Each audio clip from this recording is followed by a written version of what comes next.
Bueno, doncs, Anna, moltíssimes gràcies per estar, encara que d'aquesta manera virtual, amb l'Assemblea de la Federació Catalana de Caça, per fi una assemblea presencial després de més de gairebé ja 3 anys de maleïda pandèmia, i agrair-vos que vingueu, no? Perquè sí que és veritat que hi ha tota una bateria de mesures legislatives, no? Que anirem veient, i jo diria potser la més propera potser seria l'elaboració d'un decret de caça que ampliï el marge d'actuació i que actualitzi el marge d'actuació que tenim amb la llei de 1970, mentre no tinguem una futura llei de caça, no?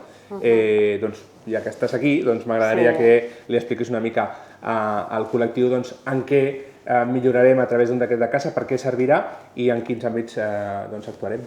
Molt bé. Bon dia també i gràcies per convidar-me. També estic contenta de ser avui aquí amb vosaltres, encara que sigui d'aquesta manera virtual. Com apuntaves, una de les apostes fortes d'aquesta legislatura és tota l'actualització normativa, i amb l'actualització normativa hi ha l'aprovació de la llei de caça de Catalunya, el decret de carn de caça i també aquest decret d'activitats cinegètiques. Potser serien els 3 grans pilars. El que és la redacció de la llei de caça de Catalunya engeguem aquest setembre. Aquest setembre engeguem amb diferents grups de treball, diferents taules de treball amb tots els agents, amb la idea de tenir una llei moderna, una llei actualitzada dels anys 70, com comentaves, amb 3 objectius.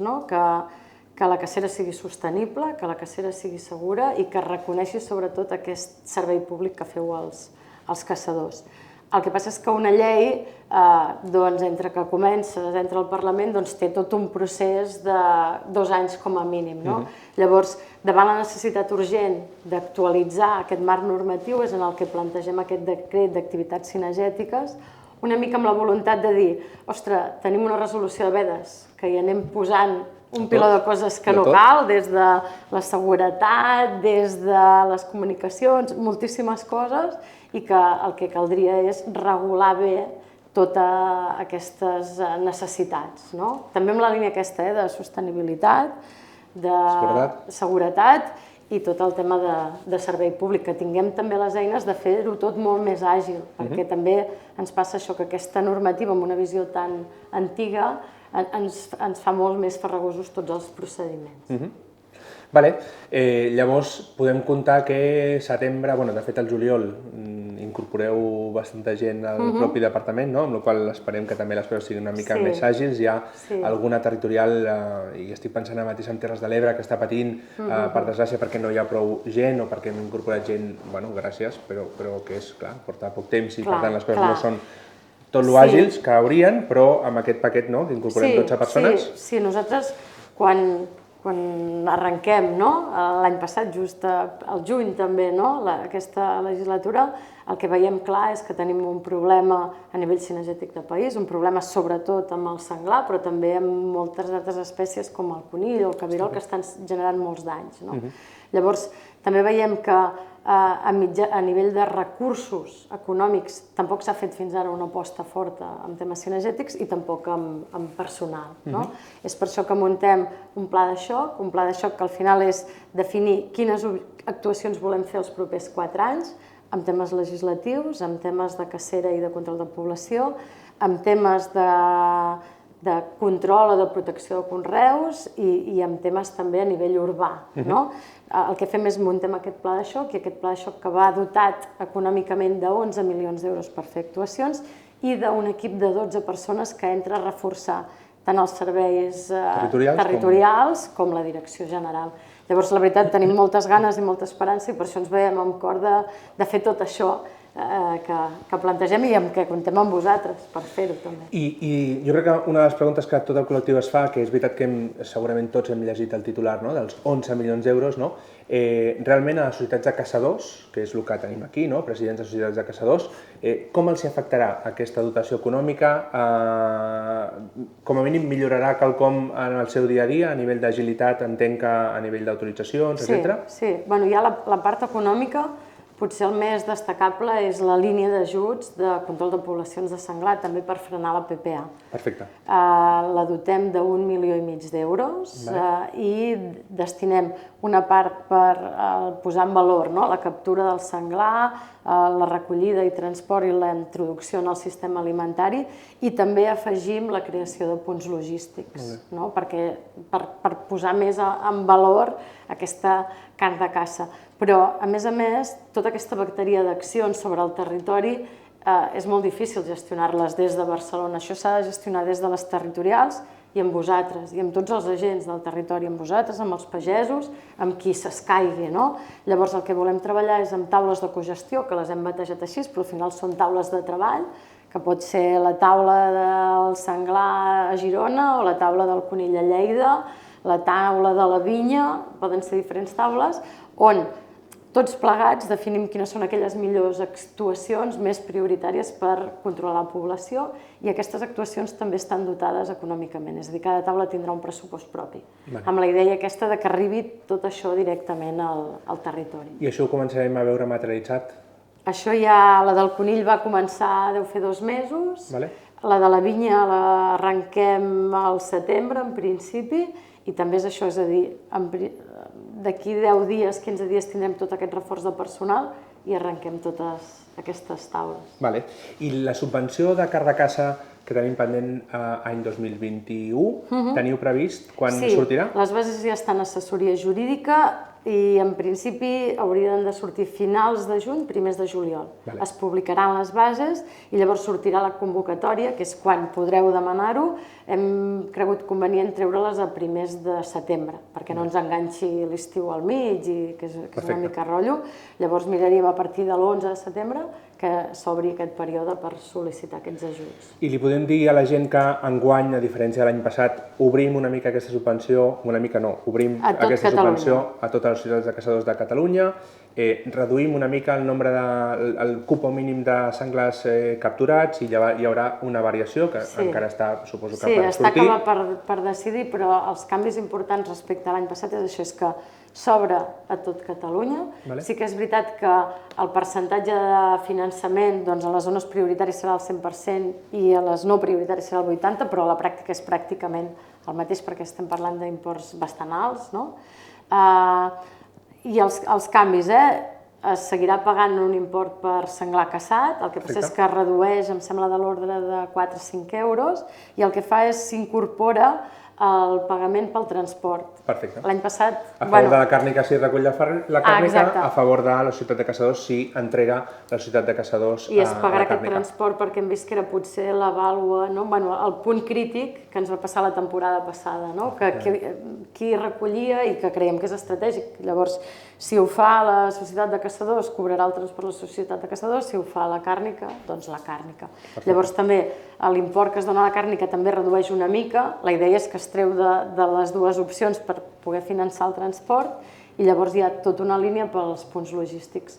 Si no m'equivoco seran més o menys de l'ordre de 5.000 euros per si es vol fer el projecte i de l'ordre de 30.000 euros per construcció d'un punt logístic. Perfecte, jo espero que ja hi ha diversos, hi ha diversos a Catalunya, que Artesa de Segre, ara recordo, però hi ha algun altre a la zona del Bages, hi ha alguna altra a la zona d'Osona, o sigui que si anem facilitant aquesta agrupació de les colles a l'hora d'agrupar animals i poder-los recollir tots plegats, facilitem la feina a les empreses càrniques i a la vegada també és un aport econòmic a les ciutats de caçadors. Sí. Dir que això, que sapigueu que estem pel que calgui, que a vegades arrencar un punt logístic pot semblar més complicat, nosaltres estem mirant d'agilitzar-ho el màxim possible i també a vegades els ajuntaments no acaben de conèixer tota la normativa, també nosaltres ens oferim a acompanyar-vos amb els ajuntaments per mirar que aquesta tramitació sigui el més ràpida possible. Hi ha potser un punt en el que no hem trobat un encaix enguany en relació a l'Horda de Vedes, que és la comunicació prèvia de batudes. La comunicació prèvia de batudes, i ho hem dit en totes les assemblees, nosaltres som els primers que vam apostar històricament per fer aquest pas tecnològic a través d'una app, que de fet ara s'està desenvolupant una altra iniciativa a Girona, la territorial de Girona, en aquest aspecte.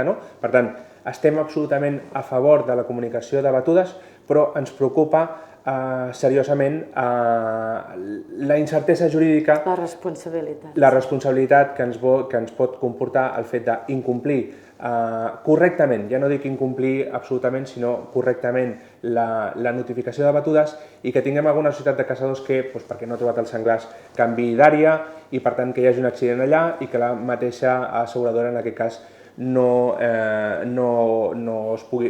vulgui fer front al sinistre. Hem recordat en diverses assemblees també que, per desgràcia, l'accident d'Argentona, on un ciclista va irrompre, tot i que hi havia senyalització, tot i que la societat de caçadors ho va fer perfectament bé, va irrompre en aquesta batuda i ha tingut una lesió molt greu, la reclamació econòmica ja va pels 2.300.000 euros. Per tant, no podem operar amb inseguretat jurídica i és per això que nosaltres hem cregut oportú impugnar l'ordre de vedes amb aquest aspecte concret, perquè no volíem que les nostres societats de caçadors, a sobre que fan la feina i que la fan molt més enllà de la temporada hàbil, incorrin en una inseguretat manifesta. Jo crec que aquí estem d'acord i potser no hem acabat d'explicar-ho prou bé, perquè jo crec que tots entenem la necessitat de fer aquest pas i d'apostar per la seguretat, i perquè a dia d'avui els usos del medi natural són molt alts i que cada vegada entren més en conflicte el lleure, el ciclisme amb la caça, i el que hem de fer és que siguin compatibles. El que passa és que és veritat, en una mateixa zona, si es fa una batuda, només es pot fer una batuda, no poden passar ciclistes i no pot passar gent passejant. Llavors això sí que ho hem de blindar. L'altra cosa és a nivell del massís, a nivell del parc. Llavors això nosaltres ho teníem força ben resolt a nivell de la senyalització i de totes les mesures que hi ha, però és veritat que ens falta aquest punt de comunicació. Llavors, nosaltres sí que creiem que és important que es visualitzi aquesta voluntat de comunicar. De la mateixa manera que tothom qui fa una ruta, tothom qui fa una cursa, us ho hauria de comunicar a vosaltres perquè no hi hagi aquest conflicte. L'única cosa és com s'haurà de fer aquesta comunicació. Aquí és on hem de deixar molt clar que és un indicatiu, que es pot modificar en funció de la necessitat de la batuda i que això no limita o no impedeix que vosaltres pugueu estar a qualsevol altra zona que estigueu autoritzat. I això, en el moment que ompliu a l'aplicatiu, això ha de sortir en fluorescent, d'alguna manera. Llavors això ho podem estudiar plegats a nivell dels vostres juristes, de l'asseguradora, podem mirar a veure com és. Tu pots dir, mira, prioritàriament aniré per aquí, però la zona de batuda és tot el coto. Bueno, doncs, això ja està bé. Jo crec que és un primer pas. També crec que quan tinguem un aplicatiu potent i que quan sigui molt fàcil de dir, mira, som aquí o anirem aquí, doncs també serà tot més senzill i normalitzat. Sí que també hem volgut... Penseu que se'ns demanava que les comunicacions fossin abans de les 48 hores. Això sabem que és molt difícil, no? Llavors hem posat fins al moment de l'inici de la batuda. Inclús a mesura que canvies podries canviar la ubicació. Llavors sí que ens emplacem a dir ara quan anem a definir que no quedi el dubte d'alguna manera que si esteu caçant fora d'aquella zona prioritària doncs que esteu fora de zona, perquè la zona és la que defineix el marc legal. Sí, per nosaltres és fonamental que els usos del medi, que és veritat que ara hem de compatibilitzar molt més perquè hi ha més usuaris al medi, això és obvi, però és veritat que ens costa molt el col·lectiu de caçadors que sabem que tenim el dret d'ús davant d'altres usuaris que simplement han decidit venir a passar a casa teu al dia, doncs no tenen. I hem de trobar aquest encaix necessari. Hem de jugar també molt a nivell de comunicació i això, per exemple, estem treballant amb la Direcció General de Polítiques Ambientals amb tot el tema de parcs, perquè en tota aquesta campanya que es farà de comunicar de bons usos en el medi natural també s'informi i es digui, mira, doncs quan hi ha una batuda s'està fent un servei a la societat perquè s'està baixant la població, estem evitant accidents de trànsit, estem millorant, reduint impactes a la biodiversitat. Si et trobes una placa, no passis. no? Vull dir, respecte, vull dir que el respecte ha de ser total. De fet, jo crec que hem d'assimilar, no? I tothom entenem avui en dia quan veus una senyal d'estop o una senyal de prohibit el pas, doncs que tothom assimili que una senyalització de batuda no està posada allà de manera capritxosa, sinó que està posada per vetllar per la seguretat de qui no ha d'entrar a la pròpia batuda, no? Però bueno. I jo crec que ja per últim tenim l'ordre de predadors, de control de predadors a punt de sortir.